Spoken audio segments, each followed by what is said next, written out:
and welcome to the I Never Knew podcast, also known as Inc. This show dives into the life experiences of people who have been through it all and have come through the other side stronger, better, and triumphant. Each story is raw, authentic, and, at times, heartbreaking. One thing joins it all together: the fact that the stories can help the listener learn and grow. Hosted by life coach Maureen, she sits down each episode with a new guest who will empower the listener to set out on their self-discovery journey and start to heal. Now you'll be joined by Maureen and her special guest. Please enjoy the show.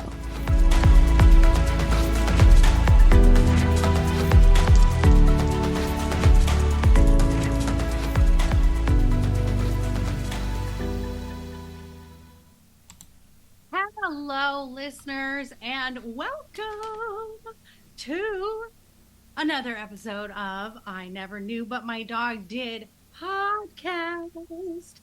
I am Maureen Scanlon, your hostess with the mostest, and I don't know why I'm singing everything today, but it's just my heart is so light with my next beautiful guest.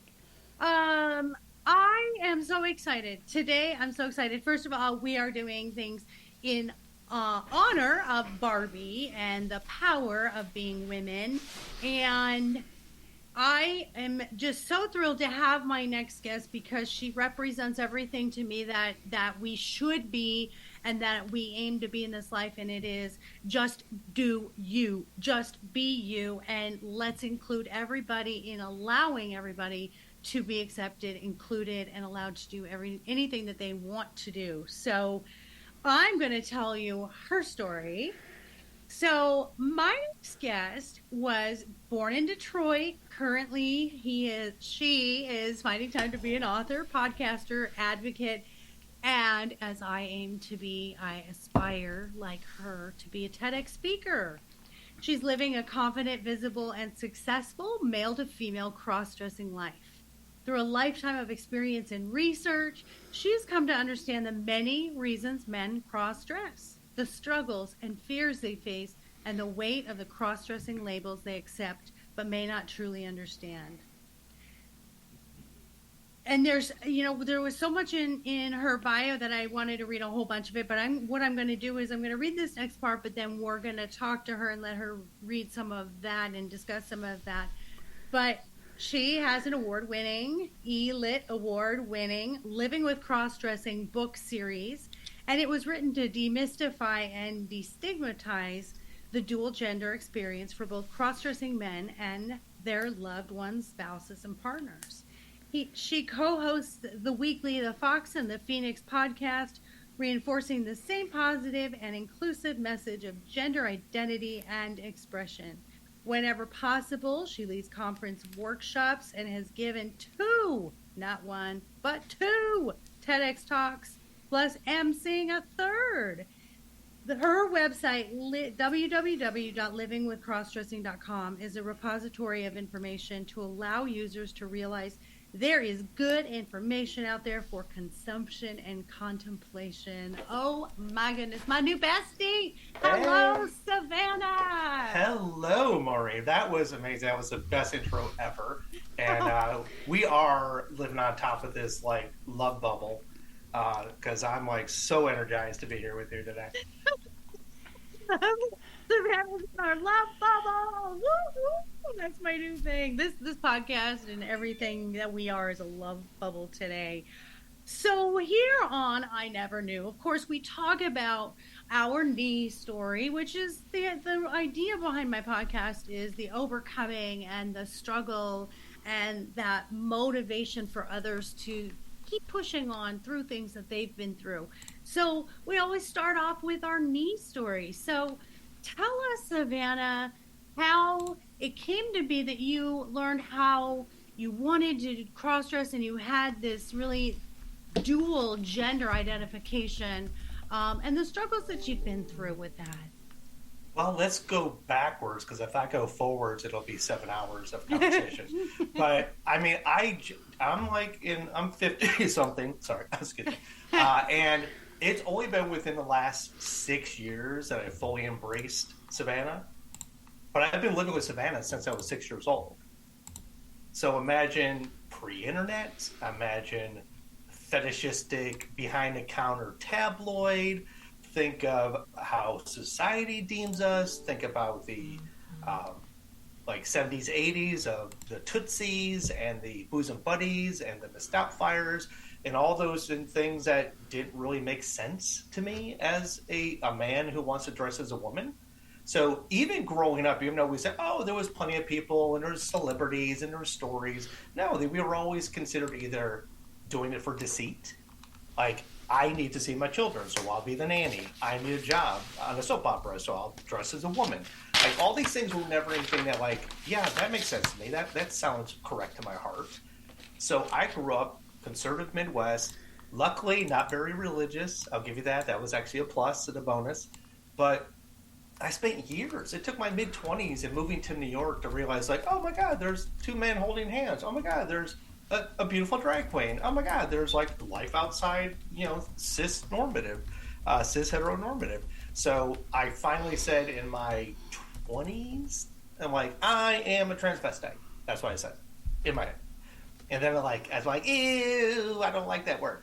So I decided, I hated it. I thought it took me that long to accept it because it was really kind of mired in just goopy stigma and taboo. And I'm like, all right, well, I will accept it because it makes sense. Yeah. And I will accept it. I don't wanna, but I will. And then I'm like, luckily PC, cross-dresser's a little softer, it's not stigmatized. So I said, ooh, let me get rid of that word and go to the other word. And then spent from my mid-20s to now in a roller coaster of self-discovery, pleasing people, other people's beliefs, to put myself back in the closet, or asserting myself and thinking that I'm a terrible person for like wanting to do for me versus somebody else and their comfort level. It has been, again, 25 years of self-assessment. It's been deep diving, looking at my self-concept, and like not even knowing what any of these words meant, but just doing the work.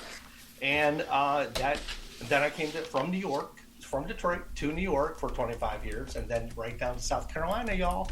I'm in South Carolina, y'all. And that was when the TED Talks happened. That's when I made a podcast with a co-host. That's when I started to be way more visible in daylight. Not under the cover of darkness, going to private events and clubs, and finding like myself as a real, I don't want to say a real person because I'm a real person no matter how I present, but having a full life experience as Savannah versus just a man in a dress. Oh my gosh, all of that. And you really just opened my eyes because we are similar in age. We're 50.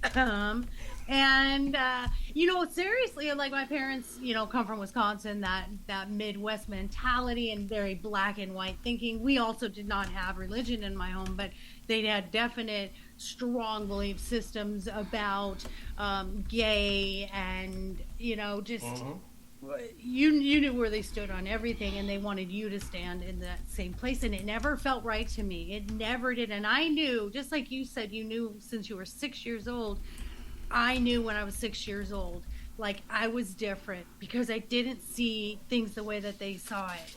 And when you said that about Tootsie and Bosom Buddies and Mrs. Doubtfire, that is genius that you say that, because it was like, you can only cross-dress if you're doing it for this reason. It's something that you're trying to fool someone, or it's comedic. It's comedic. And you're right, transvestite was the word, and it felt prostitution-like. It felt dirty. And of course, we're coming out of the 60s into the 70s and 80s where in some places it was illegal, where you couldn't be gay, and you had the gay nightclubs that it was almost like speakeasies. So I can completely I can't say that I feel what you went through, but I can definitely empathize and understand the struggle for you. Now, I love that you said you went from New York, where I feel they're so much more forward in their acceptance of people. It is absolutely one of my most favorite places. My daughter and I went together on a mom-daughter trip, and We were actually on Good Morning America together. Oh. And we went to theater, and we're walking down the street, and we just met so many fantastic people. So it must have been culture shock, you going to New York and then leaving New York. So tell us both how hard both of those experiences were. Well, I mean, I was young. I was in my mid-20s when I moved, and the move was strictly mercenary in terms of needing a job. And the Midwest wasn't really hiring where I had any skill. So my wife's brother had a place, and we started putting in our resumes and moved there. So the move was not because I was looking for something more liberal. The move was strictly because I was trying to survive and make some money. So it wasn't until settling in and being invited downtown to Chelsea and Soho and going to the bars and clubs there and seeing people just walking around, just as if it's life.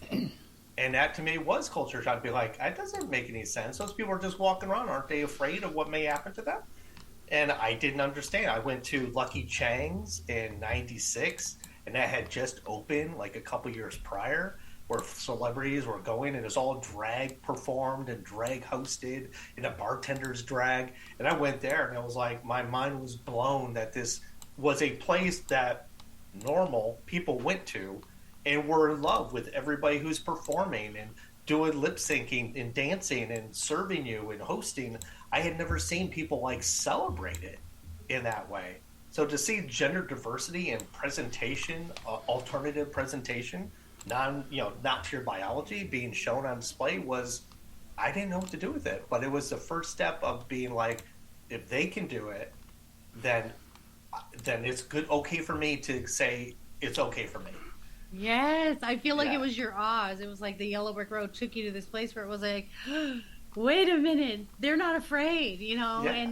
and that is empowering, because that's just how we're created as humans. Is we do kind of have a mob mentality where it's like, we inside we have things, needs, desires, and wants, but we're so scared sometimes to show that. And then when you do see others doing it, you're like, oh, cool, I can do that too. So I just love that. Is there, in this, I think, in my mind, and I hope listeners, I'm going to ask all the questions you want to know. I feel like RuPaul opened doors. I feel like she made it very cool to cross-dress and to do drag. And I mean, obviously now I just love it. And I don't love it. I love the showmanship of it. But what I love is the freedom and the personalities, such as yourself, that you come out. It's almost like you shed this shell or this skin, and then there you are. It's like I think of that big light shining when you can do that. Is there anyone else, or do you agree with me that RuPaul was maybe someone that really paved the way to be able to be more open and accepting to this? I think that the Stonewall riots in the '60s was definitely like the touchstone of change when it came to people with gender diversity before there was a language for it. But yes, you're right. RuPaul has been a New York icon for pride, for motivation, for putting out albums as RuPaul, being in movies such as Tu Wong Fu. And then, like you said, in recent years with Drag Race, she's made it mainstream. It's one thing to be acknowledgeable, like, oh, I know the name RuPaul, but I don't really watch it. Now you hear people of all walks of life watching Drag Race for the personality, for the performance, for the showmanship, or showwomanship, for that matter. So yeah, absolutely. Is she the only icon? No, but she's definitely probably the name in drag that everybody knows. You may know a couple others, but she's definitely going to be predominant in that. Ironically, I am not a drag queen because I can't sing, nor dance, nor lip sync. So for me, this is not performative. Okay. This is just an expression I need to express. Mm. So in that way, there is a difference between, RuPaul Charles, does things as both in their male or female guys in entertainment, and they're very comfortable doing both. But for me, this is not performative, and it's not something I put on to be a showman or a showwoman. Yeah. It's how I show up in life in order to have a lovely conversation with you, of course. And just for everybody to know, we tried this a couple weeks ago, and I wasn't prepared to be on air, and I was not dressed as Savannah, and I was not okay with being on air, even though I was going to grind it and say, yeah, okay, let's do it. But yeah, and what did I say? What did I say? No.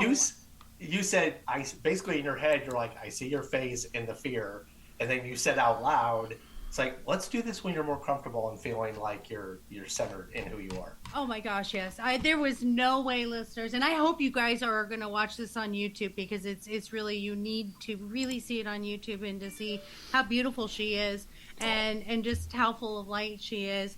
And there was no way when I saw you and you saying, "Oh, I'll try." There is no way I would ever allow you to be anything but the most comfortable on this podcast and in your skin and presenting yourself as my beautiful Savannah.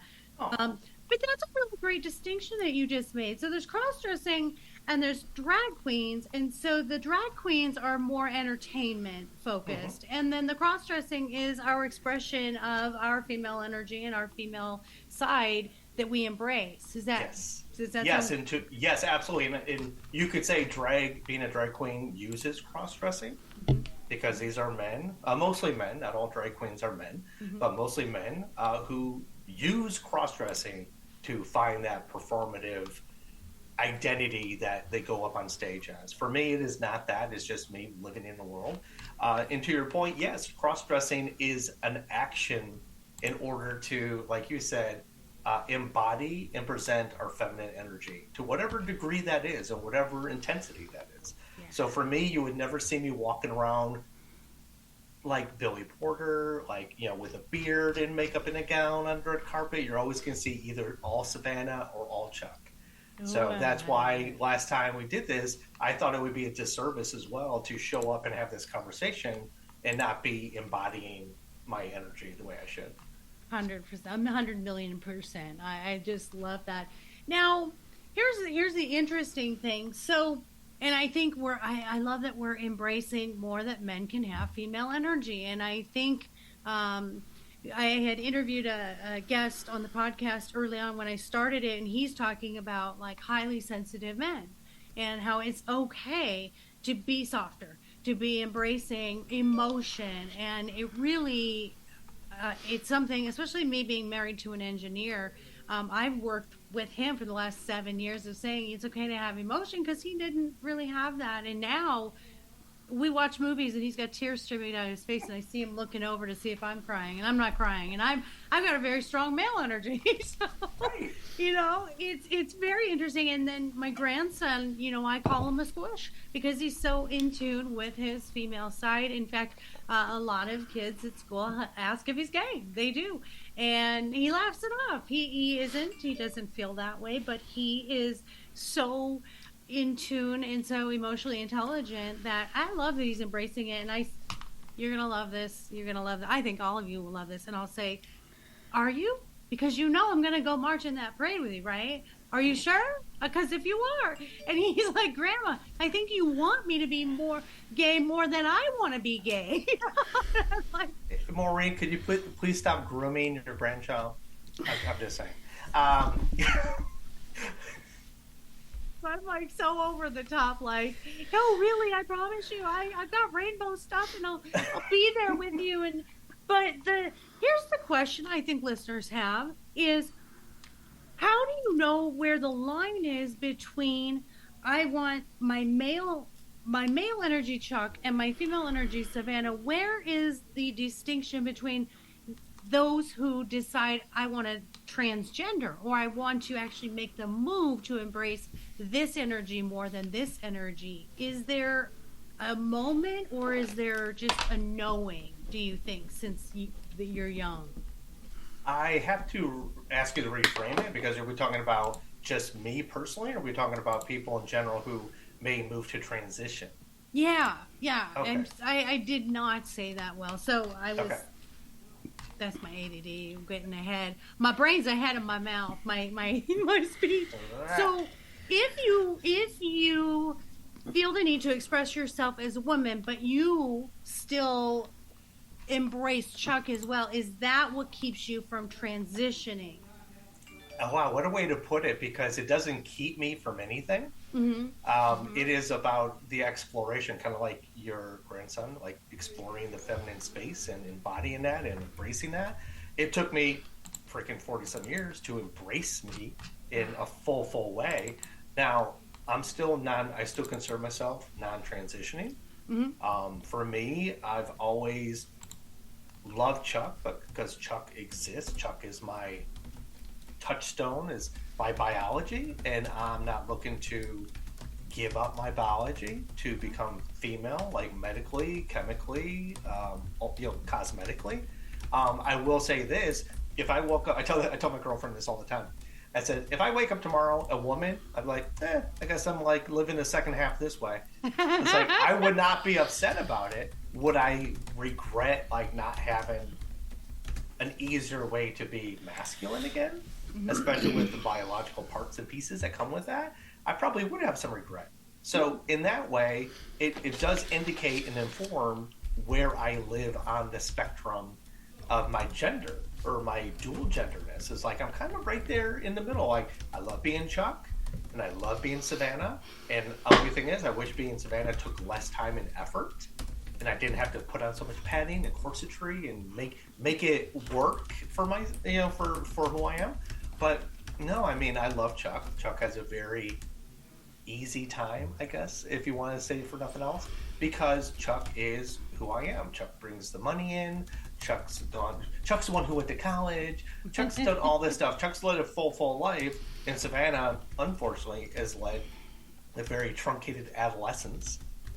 If you think about the number of hours spent as Savannah, it's probably less than a year of my total existence. But yet Savannah is ingrained in my heart and in my mind, in the marrow of my being. It was just a matter of like finally come to terms that like she needs this. She needs an outlet. And so I have a very specific routine that's good for my girlfriend. So she doesn't need to worry about like me just all of a sudden showing up as Savannah. Typically on Sundays is my day, but with you, we made an exception. So I love this. And so yeah, it's just like having time. But like I could go 3-4 days at a conference, and by the time the last day is done, I'm like, I'm done being Savannah. I just want to be Chuck for a while. So that also informs that a lot of people always feel wrong in their body. Right. They always feel like they're a la phantom limb syndrome, but in like kind of reverse. It's like, why don't I have breast tissue? Or what is this thing between my legs that I think is a foreign cancerous thing in my mind and when I think about it and the nervous system? Those are the people who are more likely to need a transition because they're very alienated from their own biology. So the only way to feel correct and right and content is to make those transitions to whatever degree that might be. That was the most eloquently answered my debacle of a question, but that was the most eloquently answered answer I could have asked for. And I stand corrected, and I am always accountable when I said it keeps you from. You answered that, so it doesn't keep you from anything. And you got exactly where I needed to go, which was, how do you know when you really feel you're lacking in this one gender identity, and you really can't be your full self until you're in this other gender fully. And so beautiful the way you said it, and I love that you're comfortable in your wig, Savannah, and you're also comfortable in your skin, Chuck. And yes I love that. What I also love is the fact that your girlfriend is so freaking amazing, and I'm gonna meet her one day because we're gonna be besties after this. But how cool was that? Was it something she knew from the beginning, or was it something that got discovered along the way? Oh no! After I was married and subsequently divorced, that was the only adult relationship that did not know Savannah existed. But going forward, anytime I was in a relationship that it started becoming serious, that was one of the first things I would do, is do the reveal, whether with a Polaroid picture, whether with a photo, whether with my phone. All depends on the technological age of when that relationship starts.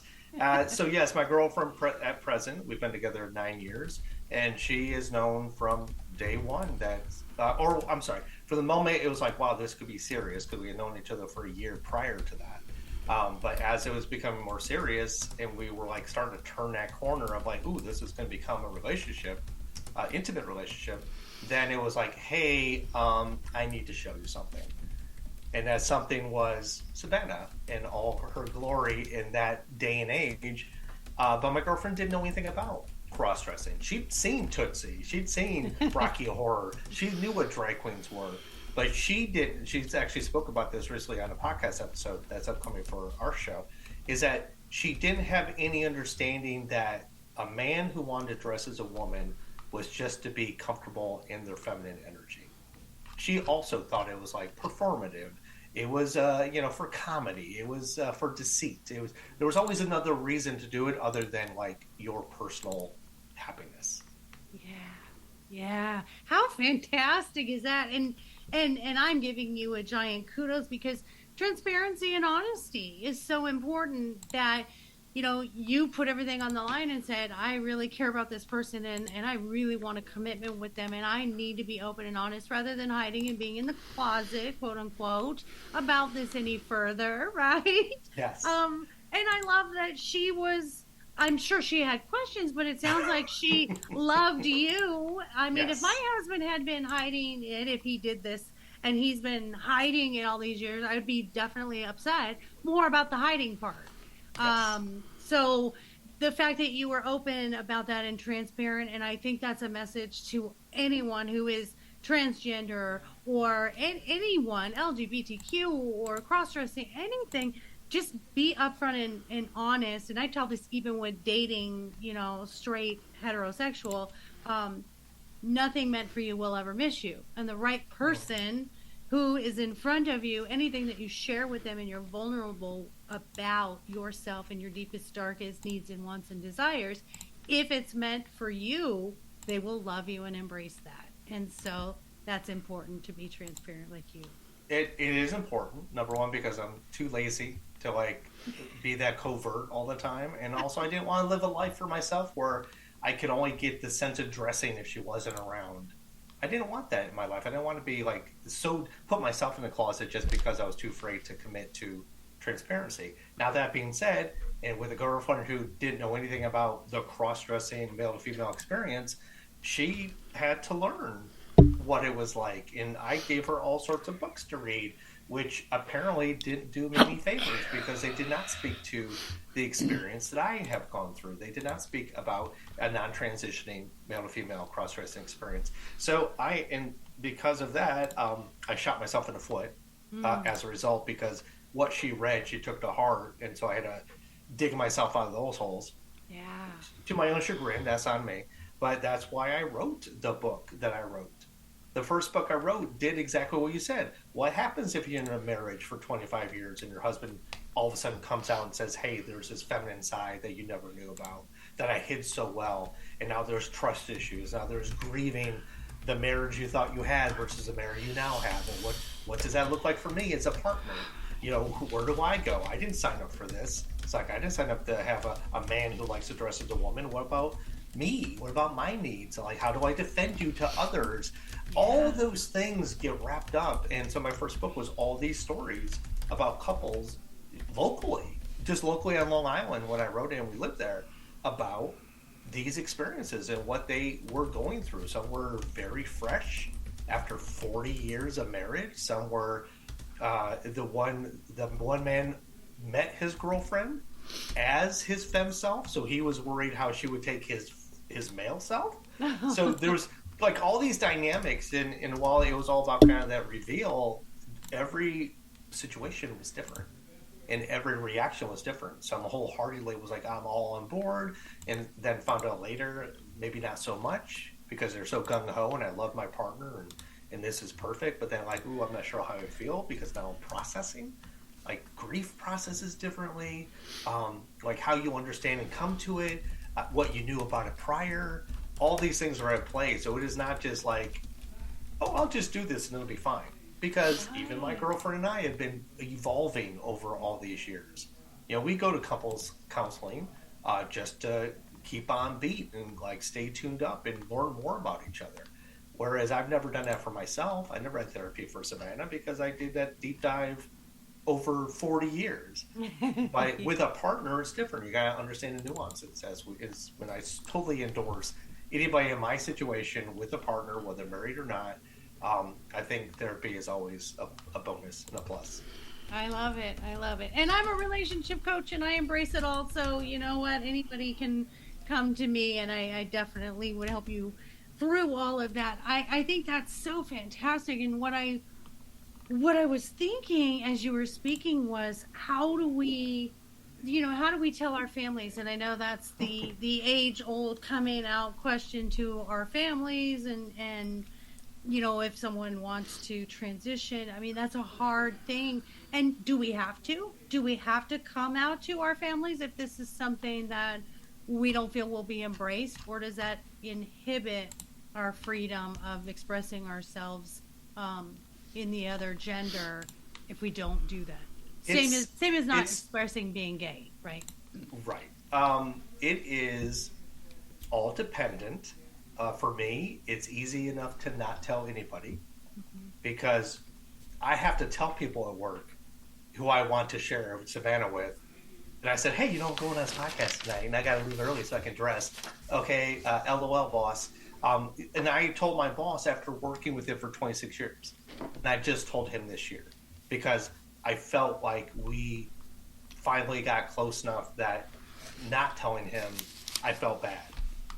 So the way I share with people is about how I feel about the relationship and whether I feel like I'm doing myself in the relationship a disservice by not sharing all of me, but also it's hinged on what their worldview is. A lot of times, like my parents never knew. My father just passed away 3 months ago, age in his 80s, never ever told him. So the only way I could tell him was by writing a letter and burning it into ash to spread with his ashes. And that was how I processed, and that's how I told him and the great beyond at the same time that I wanted to share who I was with him, but I also knew that he was very, like you said for yourself, you knew what your parents' view of life is, and I knew they were very anti-queer, and to tell them would be to risk the relationship I had for oh yeah, they'll love me because they're my parents and they'll love their son. That wasn't a guarantee that they would love their son after I told them this. No matter how much accolades and work I've done in the community and doing all the right things, there was no guarantee, and I wasn't going to take that risk. So I'd rather my mom, who's still alive, that she doesn't know. I would rather my father. I would have loved to have told him if I thought that he would be okay with it. But yeah, for me, it's a risk assessment. It is all about what are you doing it for you primarily, only for you, I want to share with you, and then not really care about how they feel about it. Yeah. So there's that, and I don't usually tend to go that route. I tend to go with our relationship is at a point where I feel sharing this is enriching to the relationship, and not just oh, guess what, let me shock you. Yeah, it needs to be powerful in a way that's positive for the relationship. Oh my goodness, I love that so much because I think that's kind of any vulnerability we have. Like Brene Brown says, people have to earn your vulnerability story, and that it took 26 years, and then you were okay to share it with your boss because you reached that point, not telling mom, not telling dad. I think it's a betrayal, and I don't think it's being dishonest either. And I know that would be maybe the hot point that people would say, if you're so comfortable doing this, why don't you just share it with the world? Yeah, but you don't share your most deepest, darkest secrets about everything. If you do drugs or you have an alcohol addiction or, certain fetishes, come on now, we don't share all of that stuff with everybody. And so I think that's fair. I think that's such a perfect way of saying it. And I'm going to write this down. It needs to be shared if it enriches the relationship, and that is so beautiful. And I think everything should be that way. Don't share anything, listeners. No vulnerability unless it enriches the relationship, because you're right, it's not just for us to word vomit and trauma vomit and share vomit things. just because we want to get it off of our chest, we do have to be cognizant of who's receiving it and, you know, what their views are. It's something I teach in coaching too, is we have to be more aware of how people receive information, not just necessarily because it's communication. We're so focused on us and our self-centered way of how we communicate, but we need to be a little less self-involved and say, how do people around me receive information, and what are their views on the world, right? Absolutely. We hear the cliche of like, well, a secret shared is a secret halved. Yeah, but a secret shared is also now a burden on the other person. Yes. And when it comes to somebody like me, where sharing my secret doesn't allow that other person to have their own outlet to now process that outside of you, then you're not doing them a service either. So for me, when I told my present girlfriend, I said, hey, listen, you share this with whoever you want to share this with. I give you full license because I've shared it with you, so I trust you with the information. I have to. That's why I shared it. So it's like I trust you enough to share this, but I also trust you enough to share it with whoever you need to share it with, whether for your own peace of mind, whether it ends up getting out in the wildfires and goes beyond me. I have to be okay with that. And I've come to a point in my life where I am okay with that. Like when I did my first TedX, and I spoke very emotionally about not telling my parents, but yet if they found this TEDx that somebody showed it to them and showed me, like, oh my God, that's your son, I would man up, quote unquote, to have that conversation. But I wasn't going to willingly do it unless it became a conversation. Wow, that is so beautiful. That's so beautiful that you took on that and said, I'm not going to put this burden on someone else. I'm going to put it out there, and they're allowed to do whatever they need to do with it, and I will be okay with whatever the fallout is or whatever the joy of it is, the celebration of it is. So I just love that so much. I just lost my train of thought. My thought process was, first of all, nobody can tell your story like you. And by you writing the book, I think it coming from your point of view, obviously there weren't books out there. You gave your girlfriend books to read and it backfired. So I always think something bad that comes, or always good that comes from bad, or we're moved to do something differently. Oh, here's my question. Do you feel treated differently when you're Savannah versus when, because this is the age-old question. I know it's so cliche, but I had to. I'm a Barbie girl in a Barbie world right now, and that's what the Barbie movie is, and it's more than just pink. And have you seen the Barbie movie? I have not. No, everybody's talking about doing the twofer, but please go. Please go with Savannah and what you're wearing now. It's beautiful. It's beautiful in so many ways because it talks of the struggle of women, but it also, what I took away was how we demasculate men. And that's something I found I had done in my previous marriages. I did, because the men that I was with were not masculine enough to step up to their obligations, and I had no respect. And so then they became another one of my children. But I own that. I own the accountability that I demasculated them because it's how I viewed them, and I should have just stopped the relationships and got out of it because they weren't going to change, and my view of them wasn't going to change. But I digress. A sidebar. So do you feel that you're treated differently? Do you see things differently as Savannah out in the world? Reactions, interactions? Well, I definitely act. Okay, obviously you and I had a conversation 2 weeks ago, Chuck and you, and the conversation was very much the same as it is now. So you will always get the same intellect, you always get the same kindness, the same heart, the same funniness as you did. So there's never going to be a difference in how I present myself emotionally, intellectually, heartfelt. So that's always the same. Now what does change is comportment, is how I carry myself as a woman. You take those different steps. You bring your body in a little tighter. You sway your hips a little bit more. You sit a certain way because, you're trying to keep a better posture. Chuck doesn't think about those things, but Chuck as Savannah thinks about those things all the time. this hair gets in my way. I have no peripheral vision because now I have hair where usually I do not. But also, I can walk out the door as Chuck, never think one word about my safety, never think one iota about what's going to happen to me in the world. But I would go out of Savannah and very much like any woman trying to get to the car in an empty parking lot after all the lights are out and when the mall closes. And imagine you rushing to your car with your keys in hand, worried that something may befall you. I feel that way as soon as I put these clothes on. So while you said earlier on, it's like you really can't understand my journey, but you can kind of empathize and sympathize about it.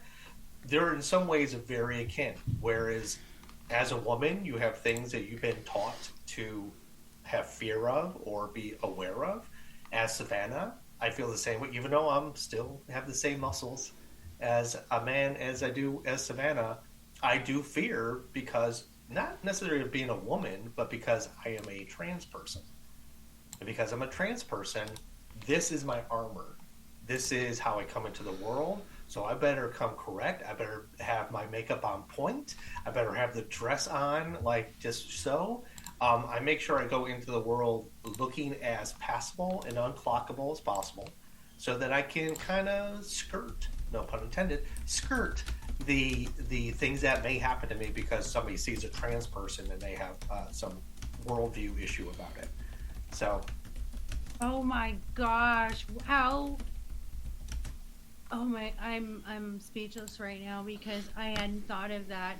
I mean, not only the cross-dressing part of it, it's not like you just throw anything on and go out there because it's going to be so obvious and people will. There's hate out there. There's so much hate out there.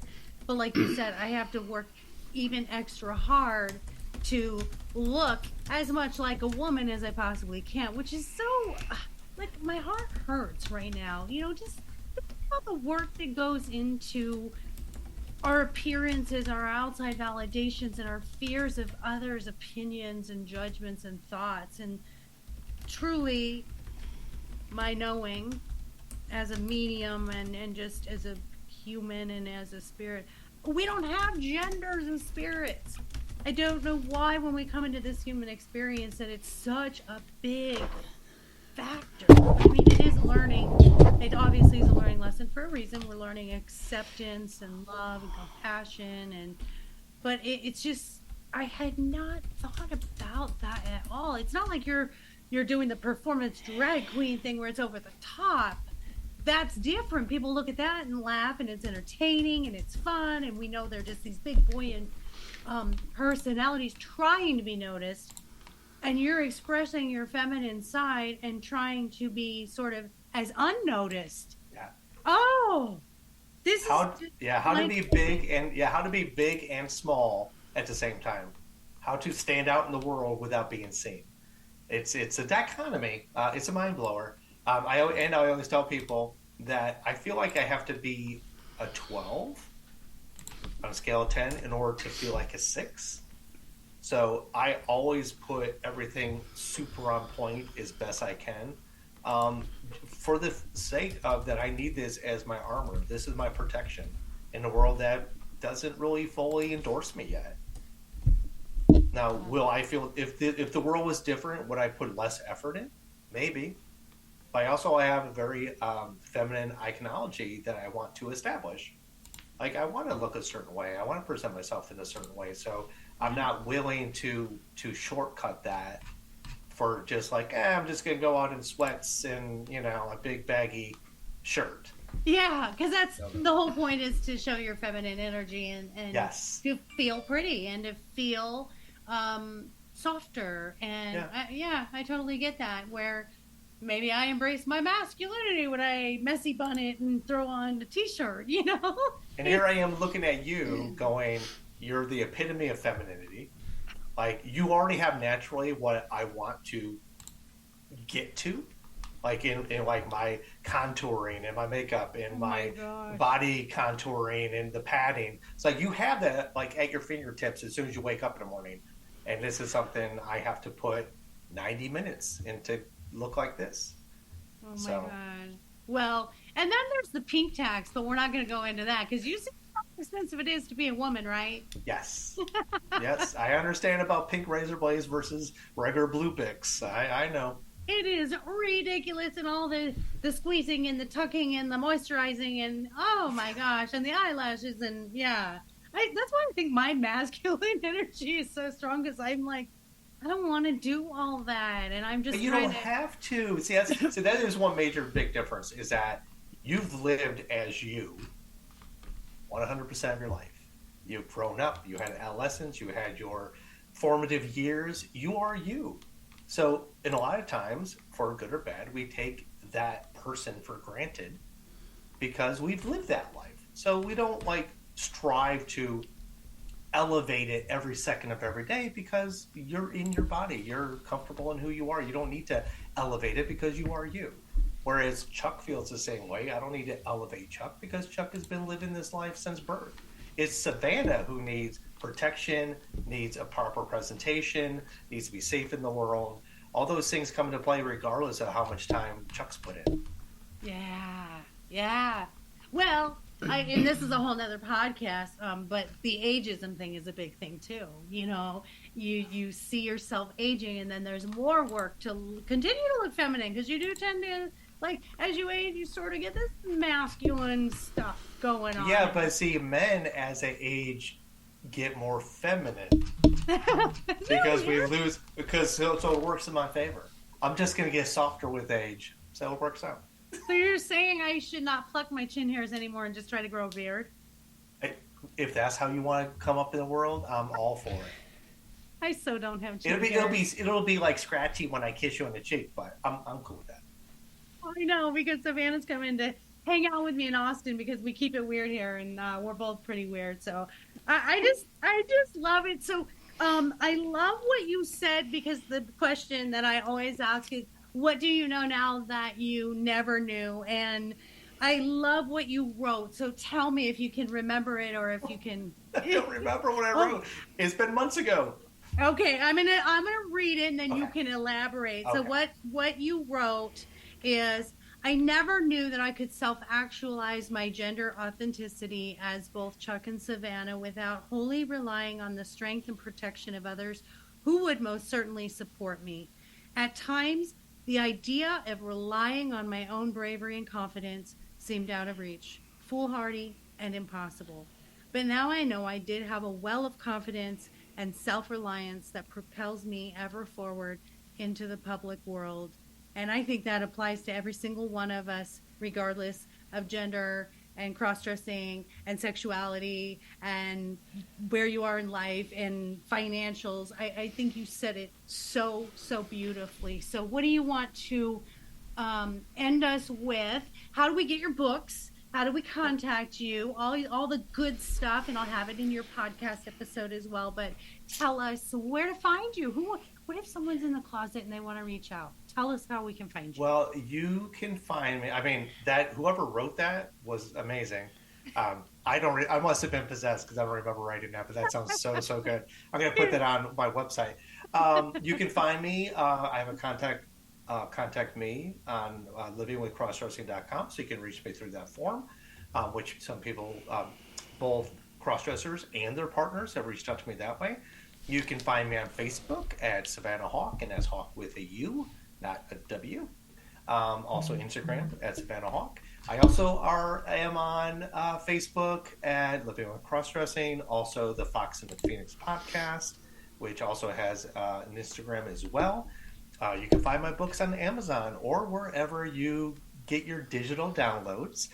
So you can get it in paperback. Both books are in paperback on Amazon, but you can get it also for digital on Amazon and other places like Kobo and Apple Books and whatever, all the things.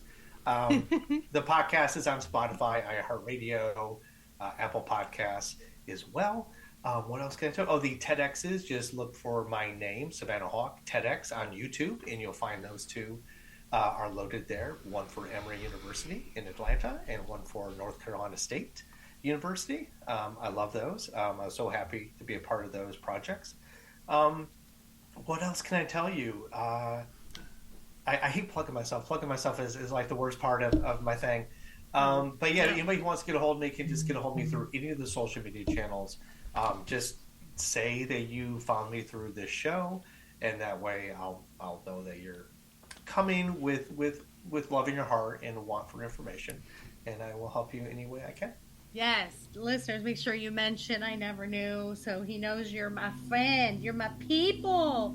Oh my gosh, so much good stuff, and yes, I'll have all of those links, and I need your books, and I want them signed by you. I think it's just absolutely fantastic that you're doing the brave work, and as I said before we started recording, that I feel like the things that we do in our life, that is our purpose, and we find our purpose as humans, our ikigai, if you will, the Japanese philosophy of the thing that you know, the thing that you're passionate about, the thing that you can make money at.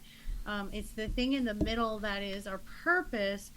And I feel when you finally understand that purpose and it's fulfilling for you, that when you share that and you pay that forward and you write a book and you get on a TEDx stage and podcast about things, it takes a lot of bravery to do that. And I think it's such a beautiful thing that you and all of the guests that have been on here, that we can get up there, put our vulnerabilities and our fears of being judged and criticized aside, to say, I want to do it because I need to help one other person who's doing it. And as I always say, being the voice my younger self needed when I had no one. And when you were that young kid heading to New York, can you imagine having a TED talk to look at, or a book to read, or a mentor to say, hey, I got you here, hook arms with me and let's go.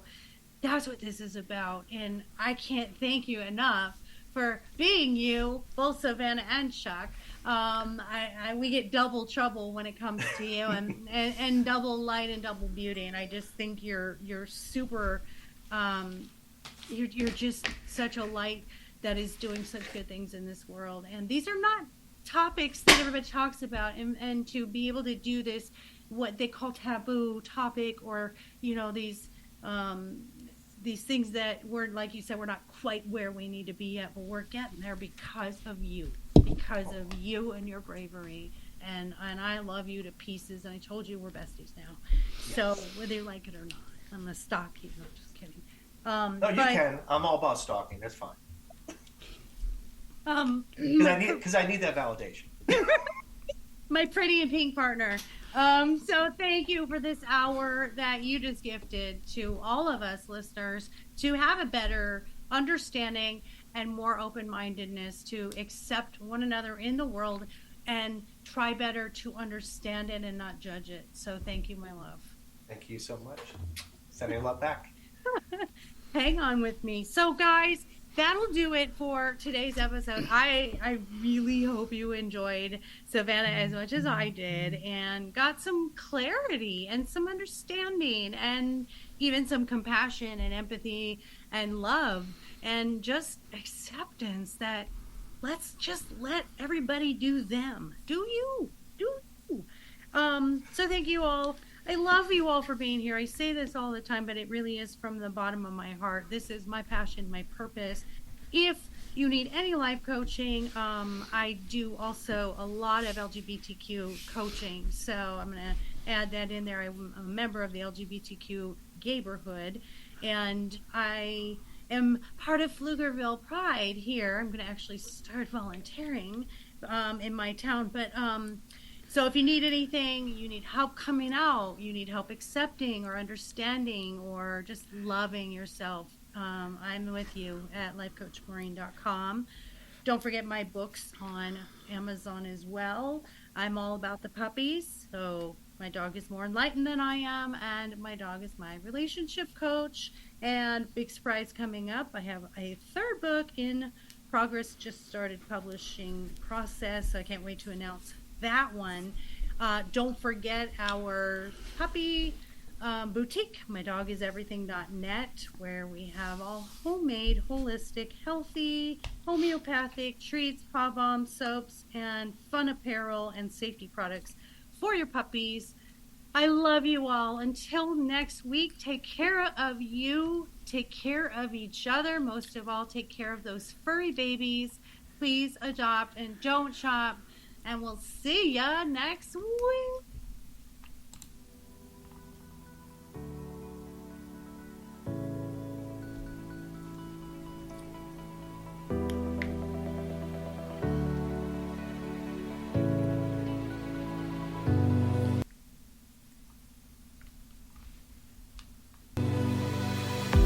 Thank you for tuning in to the I Never Knew podcast. If you found today's episode inspiring and educational, please be sure to follow, subscribe, and spread the word. The more people that join the Inc. community, the more it can develop and influence others as we work together for a healthier and brighter future. Until next time.